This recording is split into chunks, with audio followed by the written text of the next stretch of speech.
Welcome to VTV Andhra Pradesh. నర్సీపట్నంలోని star homes లో అనకాపల్లి జిల్లా పోలీస్ శాఖ ఆధ్వర్యంలో మత్తు పదార్థాలు గంజాయి వినియోగంపై అవగాహన సదస్సు ఘనంగా నిర్వహించారు. ఈ కార్యక్రమానికి రాష్ట్ర శాసనసభ స్పీకర్ చింతకాయల అయ్యన్న పాత్రుడు, ప్రముఖ సినీ నటుడు బ్రహ్మాజీ ముఖ్య అతిథిగా హాజరయ్యారు. అనకాపల్లి జిల్లా ఎస్పీ తుహిన్ సిన్హా, నర్సీపట్నం ఎస్పీ శ్రీనివాస్ తదితరులు ఈ సమావేశంలో పాల్గొన్నారు. ఈ కార్యక్రమానికి ముందు విద్యార్థులు మత్తు పదార్థాల దుష్ప్రభావంపై ప్రదర్శించిన అవగాహన నృత్యాలు అందరినీ ఆలోచింపజేశాయి. ఈ సందర్భంగా సభను ఉద్దేశించి స్పీకర్ అయ్యన్న పాత్రుడు మాట్లాడుతూ 2 నిమిషాలు ఎక్కువ మాట్లాడను, బ్రహ్మాజీ గారు బ్రహ్మాండ మాట్లాడారు. నేను మిమ్మల్ని కోరేది ఏంటంటే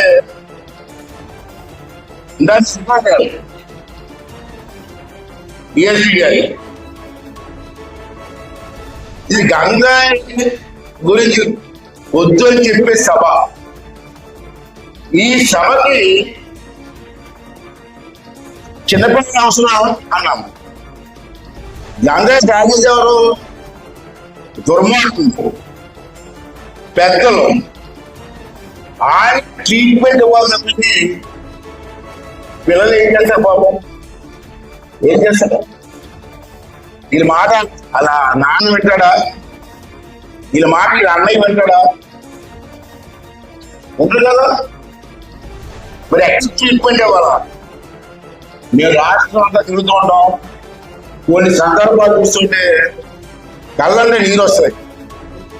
హైదరాబాద్ లో ఉదయం లేచి పేపర్ ఇస్తే హైదరాబాద్ లో రోజుని అమ్మాయిల హాస్టల్, అమ్మాయిలు ఉన్న హాస్టల్ అది హైదరాబాద్ సిటీలో. మరి ఎవరు తీశారో ఫోటో తీశారు రాత్రి. అమ్మాయిలు హాస్టల్లో ఉన్న అమ్మాయిలు వరంలో వరసాగా పడుకొని ఉంటిపోయి తెలివి లేకుండా గంటాయి లేకున్నారు. పేపర్ చూశాను నేను. అంటే సమాజం ఎక్కడో వెళ్ళిపోయింది చూడండి ఒకసారి. అబ్బాయిలంటే మామూలే. ఇంకా పోలీసు చెప్తాను, మీరు చెప్తాం, మీకు చేస్తారు, బాగా చేస్తారు. కాదంటే నేను ఎప్పుడైనా క్యాంప్ వెళ్ళి రాత్రి 11 గంటలకు నేను విశాఖపట్నం దిగిపోతా ఉంటే రోడ్డు మీద మొదలు కూర్చొని మందు కొడుతున్నారు. రోడ్డు మీద మొదలు మీద కూర్చొని రోడ్డు మీద మందు కొడతారండి. కొట్టుకో, ఇంట్లో కూర్చొని మందు కొట్టు. రోడ్డు మీద కొట్టవా? ఆ రోడ్డు మీద ఎవరైనా అమ్మాయిలు కానీ అబ్బాయిలు భార్య భర్తలు వెళ్తూ ఉంటే ఆ మందు తాగేసి స్పోర్ట్ బ్లాక్ చేసి వాళ్ళు నాన్న అలవాటు చేస్తున్నారు. ఎన్నోసార్లు ఉంటారు. నేనేమంటానంటే ఇటువంటి ఉపన్యాసాల వల్ల ప్రజలకు మార్పు వస్తుందని నేను నమ్మనండి. ఎవరన్నా గంజాయి ఎండినా, గంజాయి పండించినా, గంజాయి ట్రాన్స్పోర్ట్ చేసినా తీసుకెళ్ళి కాసు అని చెప్పమని అప్పుడు అంటే సరదాగా మాట్లాడితే ఓట్లు నన్ను మానేవాడా? ఓటేది మానేయండి. గంజాయి గురించి మాట్లాడు తప్ప నన్ను బెదిరించారు ఒకసారి. ఈ గంజాయి గురించి పట్టించుకుంటే మీకు ఓట్లు చేయమని మానే అన్నా. ఏం చేస్తారు? మానేస్తే ఎమ్మెల్యే పోస్ట్ ఉంటుంది అంతే కదా. కానీ ఎంతమంది జీవితాలు నాశనం అయిపోతున్నాయండి. ఇక్కడ ఉన్న నాయకులందరికీ చెప్తాను నేను. ఇది ఆమె తోకుంటుంది, నాకు మాట్లాడి తోకుంటుంది. ఈ గంజాయి వ్యాపారం ఎవరు చేస్తున్నారు, ఏ ఊళ్ళో ఎవరున్నారు నాయకులు, అందరి పేర్లు వీళ్ళందరికీ తెలుసు. అందరికీ తెలుసు.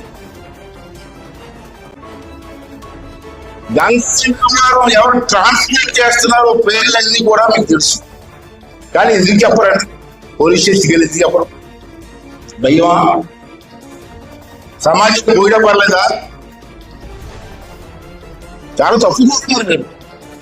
అటువంటి వాళ్ళు పట్టుకొని ఎరగదీయండి sir, ఎరగదీయండి sir.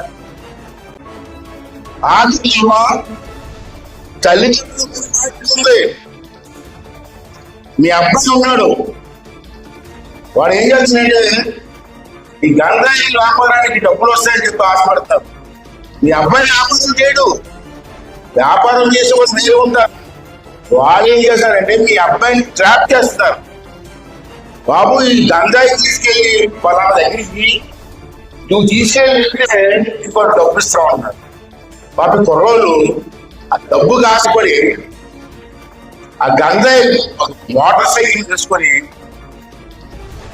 Tuni Nakkapalli అడ్వాటు national highway దగ్గరికి వెళ్ళి ఈ గంజాయి అందిస్తారు. ఈ తీసుకెళ్ళి ఇచ్చినందుకు మన కుర్రలకి డబ్బులు ఇస్తారు. ఈ డబ్బులు కాకపోతే ఇది గంజాయి వ్యాపారం చేస్తారు. చేసి గంజాయికి అవ్వకపోతున్నారు. వీళ్ళు కూడా గంజాయి తీసుకోండి. మంచి కుర్రోళ్ళ దగ్గర మోటార్ సైకిల్ చూస్తారు. మోటార్ సైకిల్ సార్, ఆ స్పీడ్ మోటార్ సైకిల్ అండి, కొత్తగా వచ్చేయండి, చాలా కాస్ట్లీ మోటార్ సైకిల్. ఏది నర్సీపట్నం ఇంత కాస్ట్లీ మోటార్ సైకిల్ ఉన్నాయని చెప్పి ఎంక్వైరీ చేశారు. ఆ మోటార్ సైకిల్ ఎవరిస్తారు సార్? గంజాయి వ్యాపారస్తులు ఈ కుర్రోళ్ళకి ఇచ్చి ఈ స్పీడ్ మోటార్ సైకిల్ మీద ట్రాన్స్పోర్ట్ చేస్తారు. ఓకే, మీ తల్లి తండ్రి ఉన్నారు కదా, మరి అబ్బాయి మోటార్ సైకిల్ లేదు కదా, మరి ఈ మోటార్ సైకిల్ 3 లక్షలు ఉంటుంది మోటార్ సైకిల్, ఇంత డబ్బు నీకు ఎక్కడ వచ్చిందిరా ఇప్పుడు అడిగారు మీ అబ్బాయిని. అంటే మీ అబ్బాయి ఎలా సంపాదిస్తున్నాడు, అడ్డుదారులు ఎలా గమనిస్తాడు, గంజాయి చేసి ఎలా గమనిస్తాడు? ఎవరు మాట్లాడారు?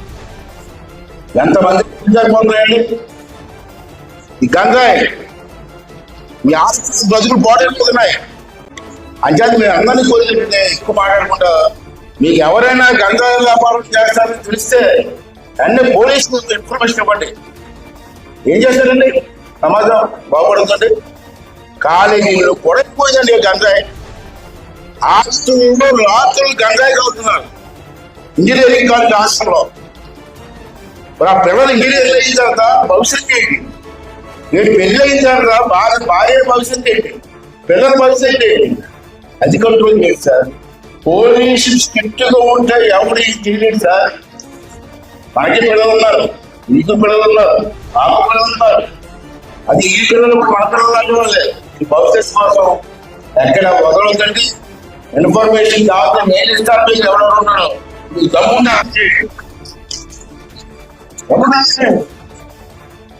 నేను మాట్లాడి తప్పవచ్చు, రైట్ అవ్వదు లేదు.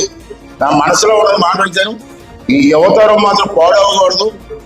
పిల్లలు బ్రహ్మాండం చదువుకుంటారు. ఇవాళ ఎవరైనా చదువులేదు, మనకి చదివించలేదు మన తల్లిదండ్రులు.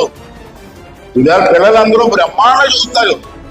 మన నర్సీపట్నం త్రిపుల్ ఐటీ, నర్సీపట్నం పిల్లలకి కావాలి మంచి షిప్లు త్రిపుల్ ఐటీ ఎంత బాగా చూస్తున్నారు. అటువంటి పిల్లల్ని మనం కాపాడుకోవాలా. పోలీస్ డిపార్ట్మెంట్ ఒకటే కోరి, నాకు భయపడకండి. ఇవాళ ఎక్కడ ఉద్యోగం కావాలి, ఉద్యోగం తీసుకుంటే ఉద్యోగం, మీ ఉద్యోగం ఎవరు తీయలేడు. ఆర్థికంగా ఒక సలహా ఇస్తాను sir. I'm not educated man. నేను బాగా చదువుకోలేదు, డిగ్రీ వరకు చదువుకున్నాను. నాకు యాక్టింగ్ తెలియదు. ఎమ్మెల్యేగా పనిచేసాను కాబట్టి యాక్టింగ్ తెలుసు సార్. ఇప్పుడు కాదు, చంద్రబాబు నాయుడు గారి గతంలో ముఖ్యమంత్రిగా ఉన్నప్పుడు రోడ్డుకున్న మండలంలో ఒక గంజాయి దొరికింది. వ్యాన్ అంటే గంజాయి. అప్పుడు చంద్రబాబు గారు చెప్పారు, కేసు పోలీసులు కేసు పెడుతుంటే కేసు పెడితే బయటపడరు సార్ వీళ్ళు. ఆ లాయర్ గారు చెప్పి 4 డబ్బులు చెప్పి బయటకు వచ్చేస్తారు వీళ్ళు అని చెప్తే ఏం చేద్దాం అయ్యా నాన్న అడిగారు. ఎవడైతే పెట్టాడో ఆ ఆస్తి, ఇల్లు, పొలాలు అన్ని కూడా కష్టపడి దుఃఖ చేసుకున్నాం. వచ్చేసారు. చూడండి సార్ ఎస్పీ గారు, మీ అనకాపల్లిలో చంద్రబాబు నాయుడు గతంలో ముఖ్యమంత్రి ఉన్నప్పుడు అనకాపల్లి కోర్టులో కేసు వేస్తే దాంట్లో ఆ దొంగతనాలకు ఆస్తులు, పొలాలు, ఇల్లు, మొత్తం ఆస్తులన్నీ కూడా గవర్నమెంట్ జప్తు చేసేసారు. అలాగే ఈ దొంగలకు జప్తు చేయని నా కొడుకులు మీకు చూస్తుంది. అంచేత వ్యవసాయం కూడా మార్పు రావాలా, అలా కూడా మార్పు రావాలి. దొంగని తెలిసి పట్టించబోతే తప్పదు. ఏం చేస్తారండి? ఏం చేస్తాడు? మళ్ళీ సమాజాన్ని బాగు చేసేవాళ్ళు సంతృప్తి పడుకుంటుంది. ఈ 4 నిమిషాలు చెప్తారు. ఎస్పీ గారు మీకు యాక్టివ్ నాకు తెలిసి చాలా బాగా చేస్తారు. ఈ గంజాయి విషయంలో మాత్రం ఉక్కు పాదం వేసి తొక్కేయండి. ఎవరు కూడా తెలుగుదేశం, కాంగ్రెస్, ఏ పార్టీ కూడా సరే లోపల వేసి చదవకండి. ఏ పార్టీ అయినా సరే అంటే మీరు ఎవరికి భయపడవలసిన మానవత్వంతో పనిచేయండి, కొట్టండి, సంవత్సరం పట్ల చేసి బాగండి సార్ సమాజంగా. మరి ఎక్కడైనా పొరపాటు మాట్లాడితే ఏమనుకోతామా? ఇది అందరికీ సంబంధించిన విషయం, మీకు కూడా బాధ్యత చెప్తూ మరి మంచి కార్యక్రమం ఏర్పాటు చేసినటువంటి పోలీసులకు ధన్యవాదాలండి. తర్వాత అండి ఇంకో విషయం, నర్సీపట్నం వాళ్ళండి, నర్సీపట్నం ప్రజలందరికీ చెప్తాం, నర్సీపట్నంలో రాత్రులు ఏం జరుగుతుందో మాకు తెలియట్లేదు. అంటే ఎస్పీ గారు అంతా కలిసి నర్సీపట్నం టౌన్ లో 65 కెమెరాలు పెట్టించాం. 65 ఒకటి రెండు కాదు. నర్సీపట్నం మూలంలో ఎక్కడ ఏం జరుగుతుందో పోలీస్ స్టేషన్ లో రికార్డ్ చేస్తున్నాం. ఆ కెమెరా ఎవరైనా దొరికేదా అది కూడా చెప్తాను. ఎక్కడ రాజీ లేదు. మొత్తం 65 కెమెరా పెట్టించి నర్సీపట్నం పొద్దుపల్లి బయట అక్కడ ఏమన్నా పోలీస్ స్టేషన్ రికార్డ్ అయిపోతుంది. మీరు రోడ్డు మీద నడిచినా రికార్డ్ అయిపోతుంది, రోడ్డు మీద సిగరెట్ కాల్చినా రికార్డ్ అయిపోతుంది, బండితో ఎవరైనా గుర్తించిన రికార్డ్ అయిపోతుంది, అన్ని రికార్డ్ అవుతున్నాయి.